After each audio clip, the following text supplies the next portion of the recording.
jidula nyanyamnya. Oh, aku madu jiwo Yesu du tiapa ji. Oh, Tiapa jidula nyanyamnya. Oh, apena oh Yesu apena oh Mesaya. Tiapa jidula nyanyamnya. Oh, apena oh Yesu apena oh Mesaya. Tiapa jidula nyanyamnya. oh apena oh Yesu apena oh Mesaya.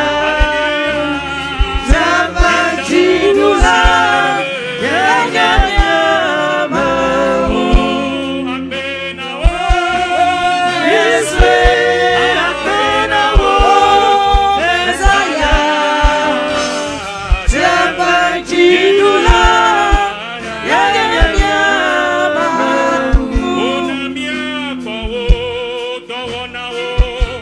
Alasiwo lela. Upadu seba saba. Nununga tanya mata kena o Yehowa. Alasiwo lela.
Yeduk bana ungusa de kako nava hosino no.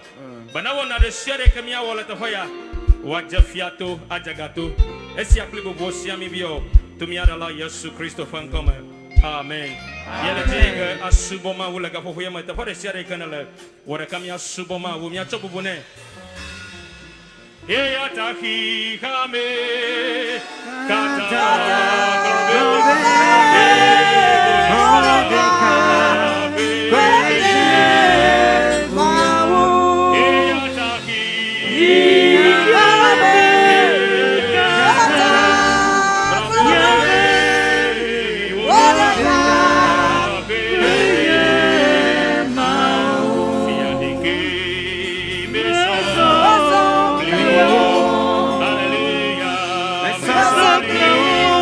Yesu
andala baba suantala babe. Lady andala baba suka Yaberi andosi antala babe.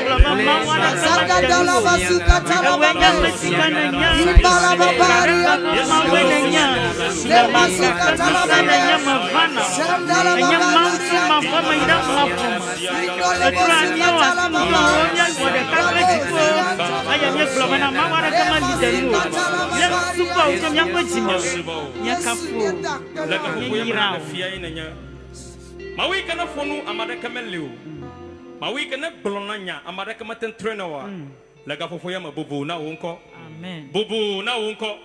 Yesu bwana mawoka tafadhali. Amen. Bana wodeka kwenye mawu makumaku. Mawika mara kama tia da zikbejio. La kafofo ya mabubu na wonko. Amen. Kafukafu mie chocho nao. La Yesu fanko mie duk parale. Amen. Amen. Amen. Amen. Kwa kwenda Yesu, kwa kwenda Yesu. Hallelujah. Hallelujah. Amen. Wasinu dowo kafu. Awodola wosuba. Amekopia woji habe ya irada wonko kafu agudola wosuba amekopia woji habe ya irada wonko amekopia woji habe ya irada wonko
Follow me to Bubuna everybody follow me to Bubuna everybody follow me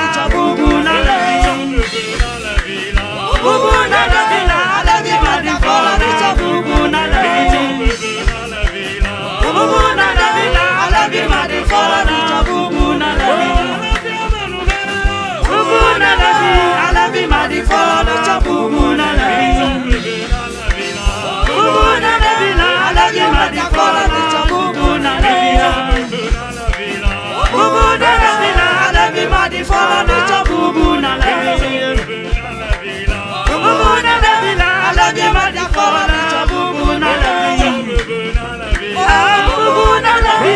everybody follow me to Bubuna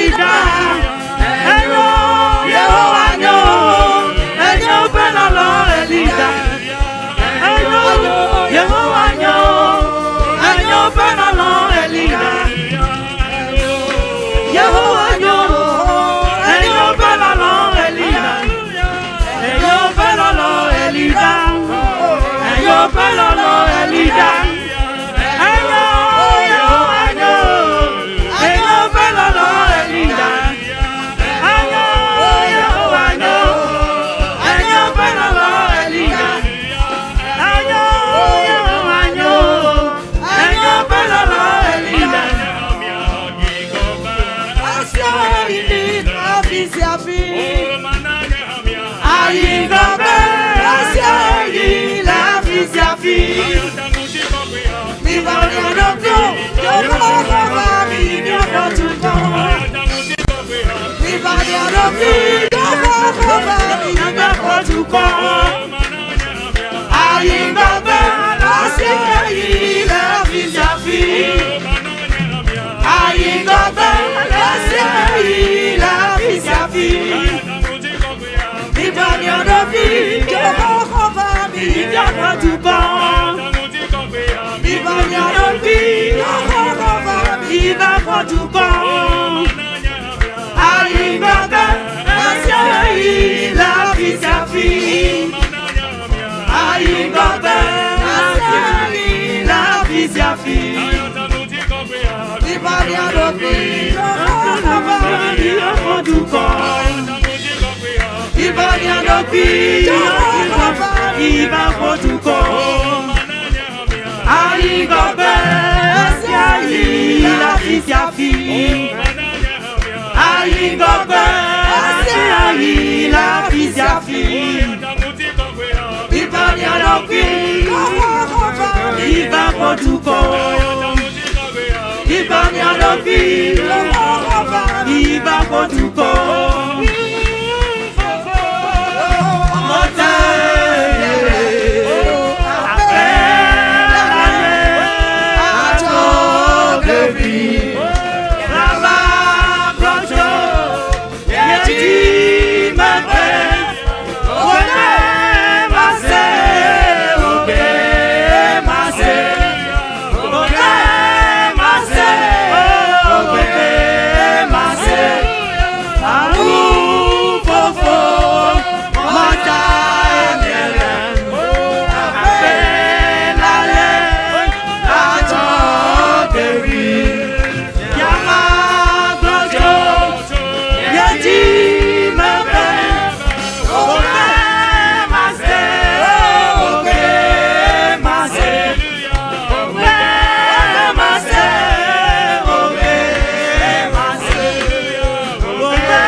Hallelujah.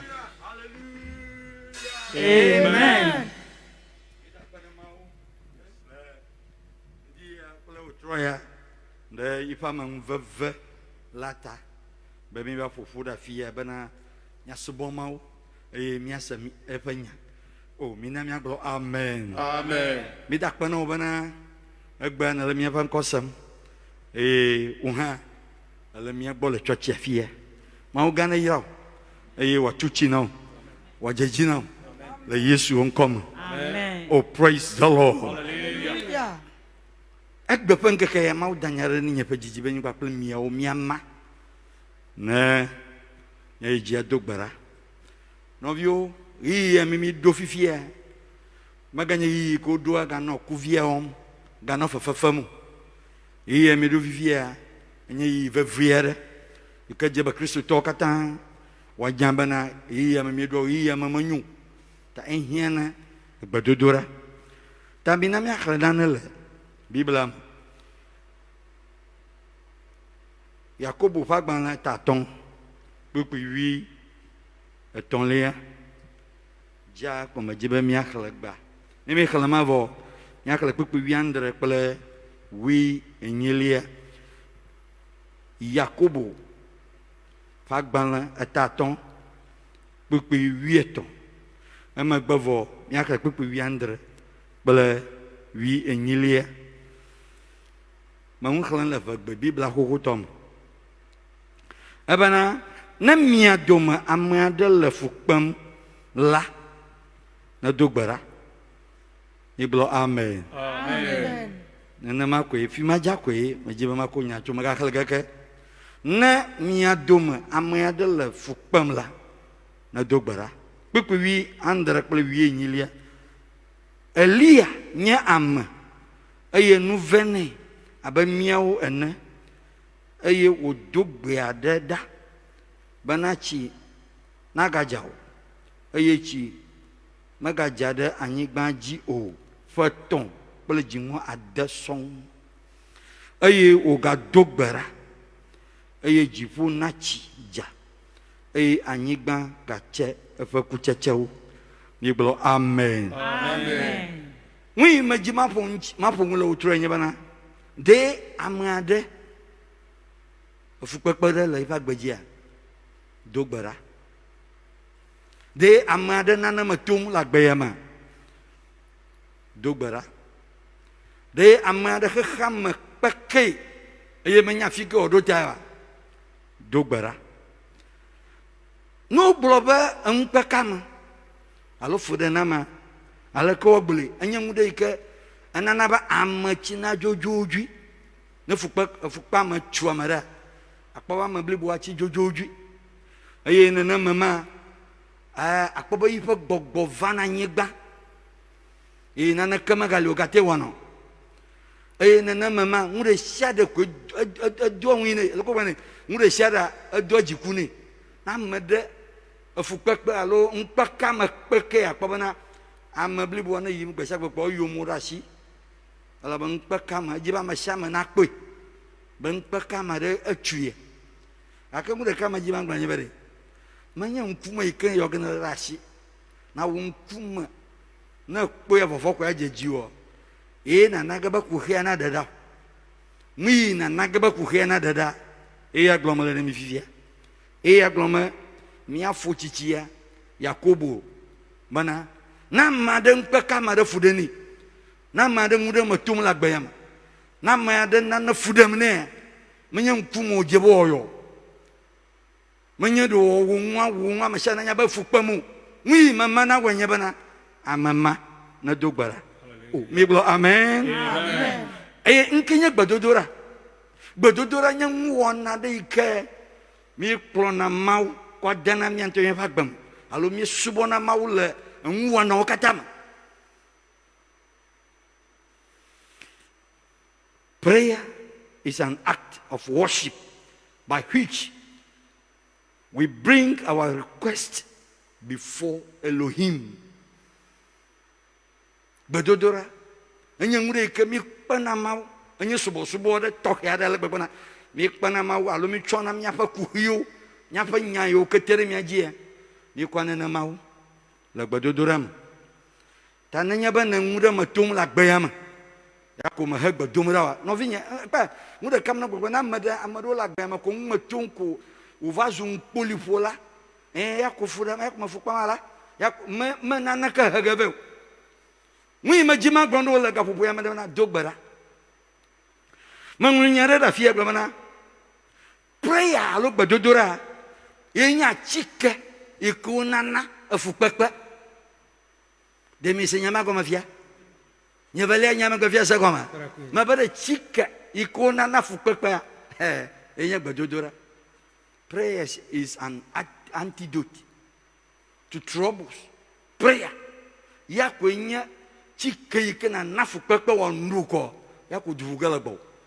Ta nenye be ne ŋumɔ me tom ko mehe gbe dom ɖa o ne he le afi ma nɔvinye enu geɖe efu ɖe ge ne le agbe ya me.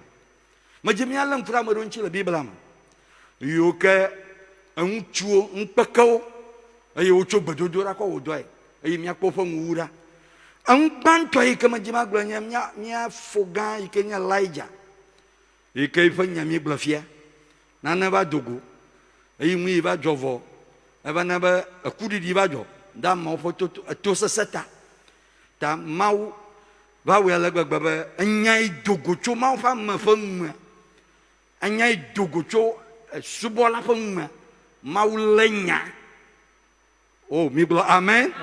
Mawu lé nya ya ta nenye be fukpe ma na nya yi ko gblɔ ne le elabena menye nya ɖewo gbɔgblɔ Mawu nya le ge kãŋ le dziƒo ko ne menya ko su nya blibo. Mawu lé nya ta fukpekpe va dze eƒe 3 dziŋɔ 10 sɔŋ Kakayu va kongale kama ba yima jebe ga onana. Agbo dora ye nana jo. Tajibo ga dogbara. Na ba gbo dora ye wala ke nana jo. Tajibo ga tro ye gbo dora gbo. Tananje ba na khale Bibla. Elijah fa nya ke gbo male ni na khale Bibla. Afia fa ban la gbanto ta wienyi. Pipi blaton. Wada sine blaton vo shekele. Anya gbo male la fima. Obana wi oblanye bana. Amau efu kwakpava wi majimi awanya bana mi kere munye tan banto iko jeba amagbetona wo ne bia dugbaran bato yo ne bana won to jagbagba repair yourself jagbagba na jira do kuyoro agbo no bana mi kere munye ne mi ajira vosama kpeliaro vosama kpeliagba amarupo vosama kpeliagba chon haha chung polifofu chung dum chu jiku mata vo sama klea egba ta nwi banto yo wonye bana kuhiba kaka kuhika ba nwi mia wonye bana mi terenye ne mia jira vo sama klea ro ta banto e kama gbeto na wala gbe ya menye be ne kuhiba jiwa won to jira ro kuyoro bodo kuyomara nkawe ma cho we bana kuhiaba na noi na jira ro kuyoro bana kuhima enwunacho oglo amen amen evelia igema gblonye bana na lam kura dukwaro na ba Ninive to dukonji ya mvon la onya akamba pomblan no yo do Yona da bana ba gblonya no Yona ye ali o jeba Yona na gble ya magbulene na ma kakam yi kama wo majimi alam kuran na kala Yona fa gbana ataton Pupi ademba da shine awolia anya gbon la fifia la fima ayi oglonya vo afia globana America magadu minamia trojim tan anwe velia ikenye bana fukpekpe alo hahachu mu yo jibana ya jagbagba na trojim lam kure do kyo na kpadabare nkawe na ba mafuya kpamfia na trojim jimoto trohia Kristo to menye ba gbegbe kana ko ahye jijem bana ma kwa foto Yesu abanya foto klenya dala ko voema ro ba shagbe gba jimoto trogbe anya yo dogotu ya fa nwom pem yo mi wana an haba ma gbeto na trojim yire do kuyo mana kwa no emi ya wi ola fifia aje ma trojim la ta enhia ba na trojim ta afia glo no bana even abana anlawo kra anlawo mo gadungu no kpoma maraka ma gadungu Nemia trojima dema wanchi bana fukpekpe ya ba mi aji awadira tane bana nana matum la gbe ya man velia o jeba na wanya bana pogbo be trojima enwo tonlia ayo jeba na wanya bana jagbagba bana abaru tefara eyi hoga it will take time have time boyi nanyama na Daniel fagbala ta ever buku wi ada heina Bibla globana ayima ka afia kudure globana mianto mi kudure na mianto nyaga da goma dene se nyama goma fia nyavalia prosper elda kudure e wa glona nyavalia ba nyavalia o kudure demi se nyama ko kudure ma na kwivo unto na gagbo de goma no Daniel glona amagan ba fia fododo ya odo alonya ko anya sesakpa gaka ayi de fia gbogbo na na afia nami reyi oglo amen amen no vinyo boyi maga non polifo boyi damu ya katua boyi ran maga non amuno amufo nwapa anya achula fia oh lo kona vazu mwi kusingongo wale kuna mi apa nami yi Bibla ba yo pori ya dugbara maude mwa goma no alo una kudura ka bode goma fi mo pele bana mi afa mawa hello oh hallelujah oh hallelujah Daniel fagman tava puku wienne bada sina wiya shekelia na clear egɔme se ge le afi ma ta kpoyi ame ɖewo kpoyi ɖe ƒe kuxiwo ŋu wonɔ tutum nɔ dada ɖe ame ɖe dzi etɔ nye wɔma la ye me fukpa ma la enɔ nye wɔma la me fukpa ma la fi ya me le mo nyo fia ɖeke me nyo lo tso ame yiwo le ablotsi kɔ hã wo ŋu me tom ta megava gblɔ be fia ɖe nyo wa fia ɖe fia ne la enyuia ƒe koe nui wo tsuma kpoyi ɖe ŋua ŋtsi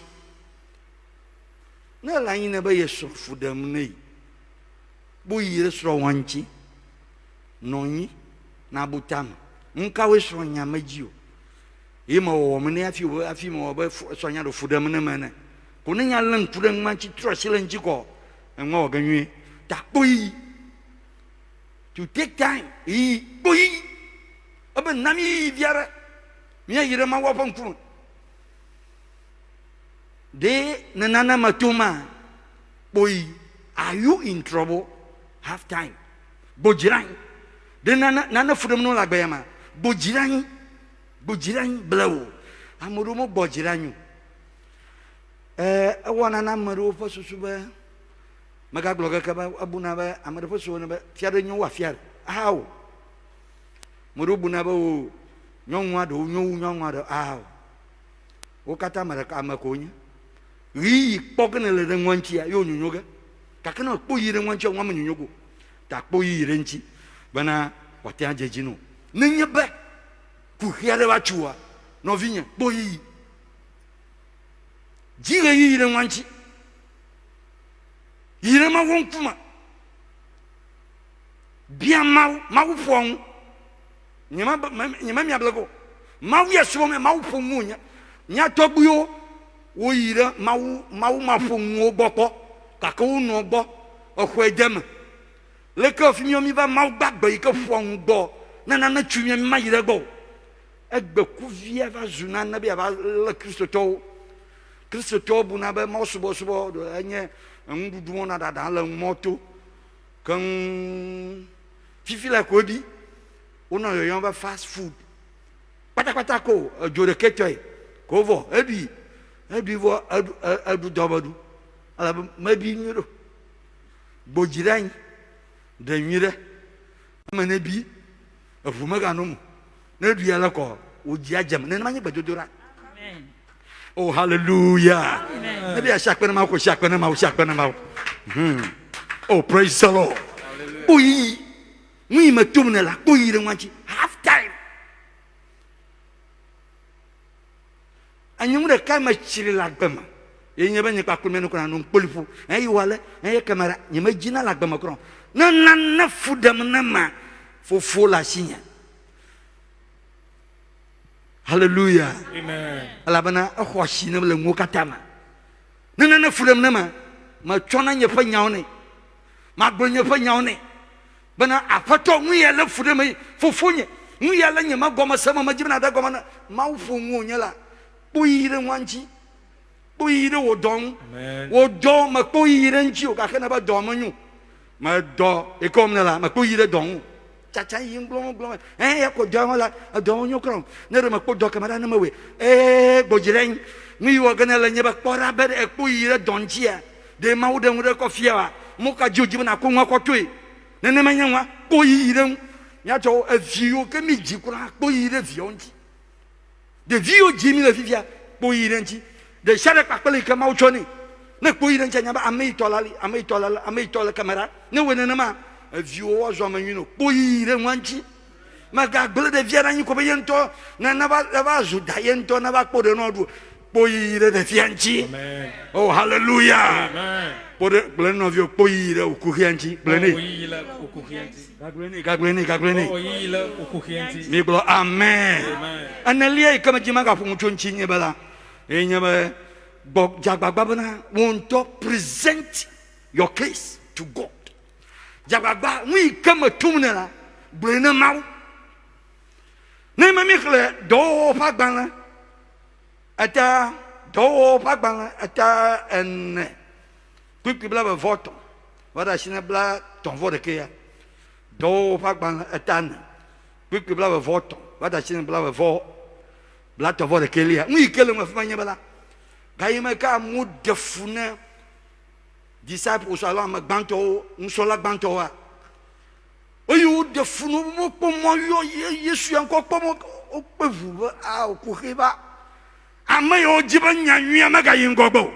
kakami ma demona mayo bana nyanwia na chikpolo le miafa yimo egbe na lemfurema nyanwia jibi a chikpolo le Kristo to fa gbama la bana nyanwia yipa nsa maga jejenu ya fa gbamo amayi kama usubo manja ba nyanwia na jegolo agbama ayayaya mi maglo ameola ajaba nya na jowulo agbama na mona ko nya tepa ma wara subo na nya tepa ayaya ajaba nya na jowulo agbama oba yumulo no gaba nya na chikpolo yopo yimo oba afato bopo fude na mora fun na nkum na jo no vio nkum jo nya tepa they present their case that we ka fude mo la gbema Blonya na mau waganu.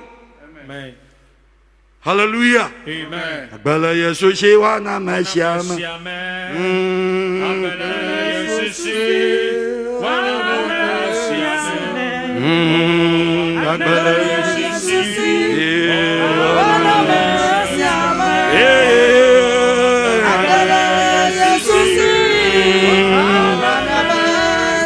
Hallelujah.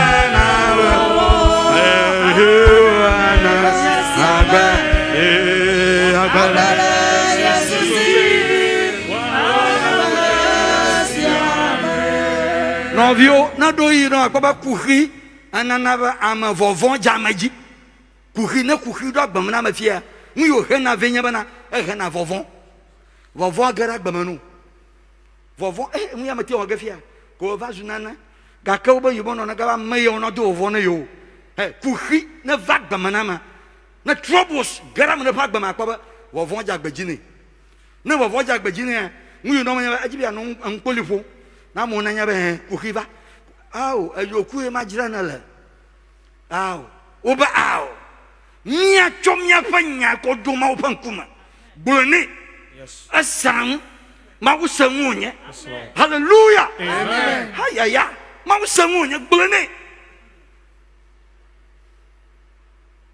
nke bajo ma wugara manu yina ba gba mi on ha gba mi zu Kristo to miam mayo nye troso bolo chawo nyamu yo kama mala da kamu kakere no vio upo chitiri o chita ku hiva kakodu ku heji to gbodo dorama abana ba mi o me azujuru lawo na jibi azujuru lawo na wasa onko no vinye na ku hiva dogbara ya ta ogbara de mi adoma tore la fukama na dogbara anyama na khle awo dore jinyeto de mi adoma tore la fukama na dogbara nega yeje baba de mi adomotoro ajijoma na jikafukafu ha awe mafu afukwa le jona lafuma emian le kwa kafia wana nyu njie otroya alo ndoya file shade kala le mian ko sama mi jebe mian na nyebana jagagba na dogbara aye atonia yima jema gba nyebana nyeba kuhiva para be kuhia kavade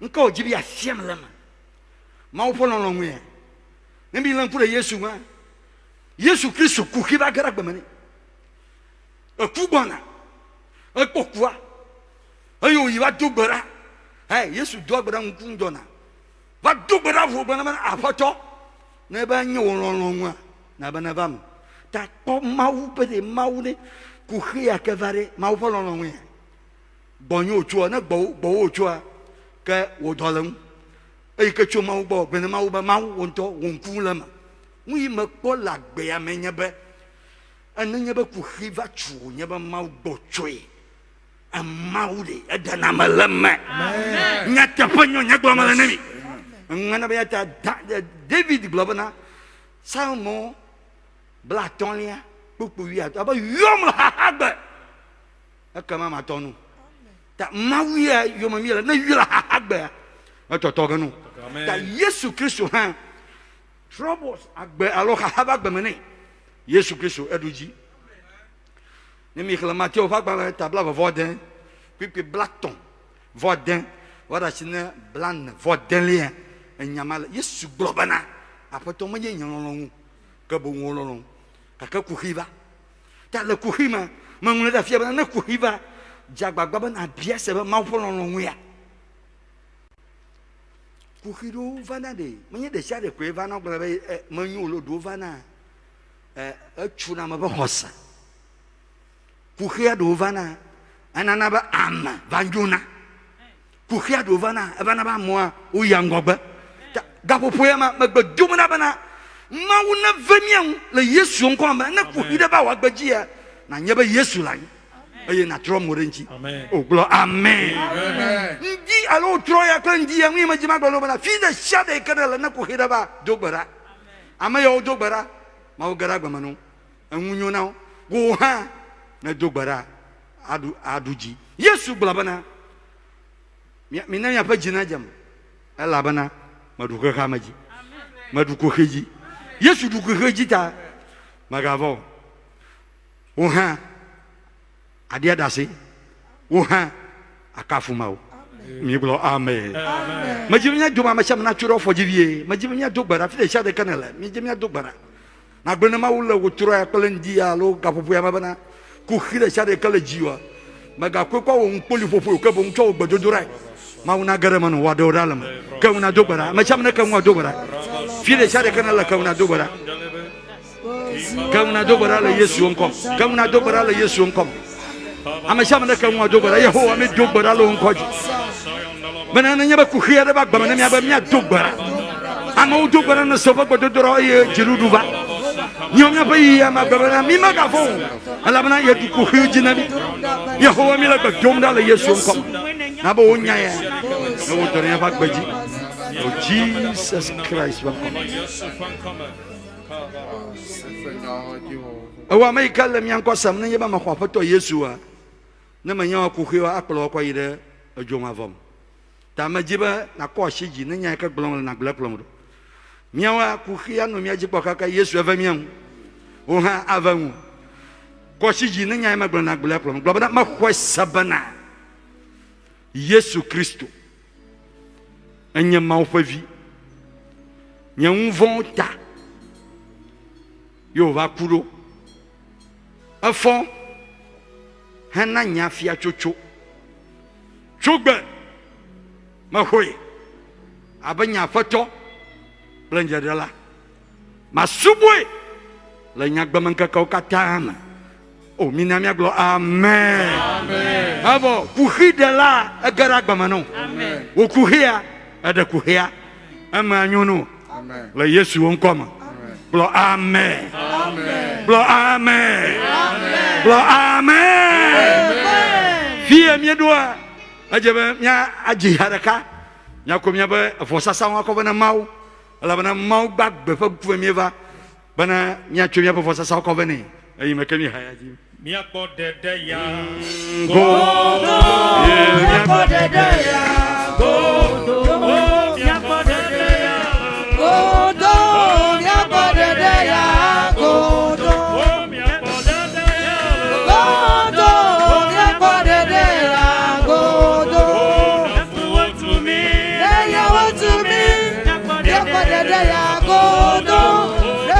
to me, they are to me, they are go do, go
to me, they are to me.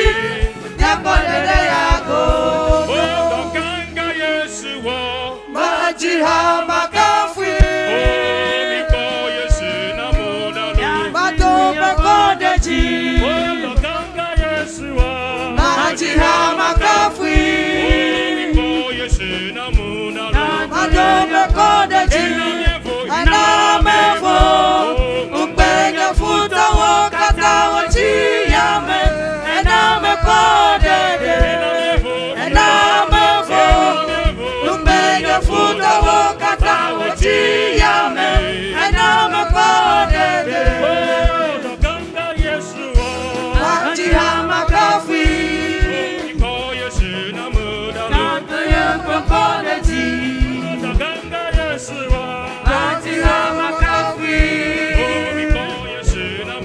mato makodeji, enamevo, ukbenga futa wakata wachiyame, enamekodede, enamevo, ukbenga futa wakata wachiyame, enamekodede.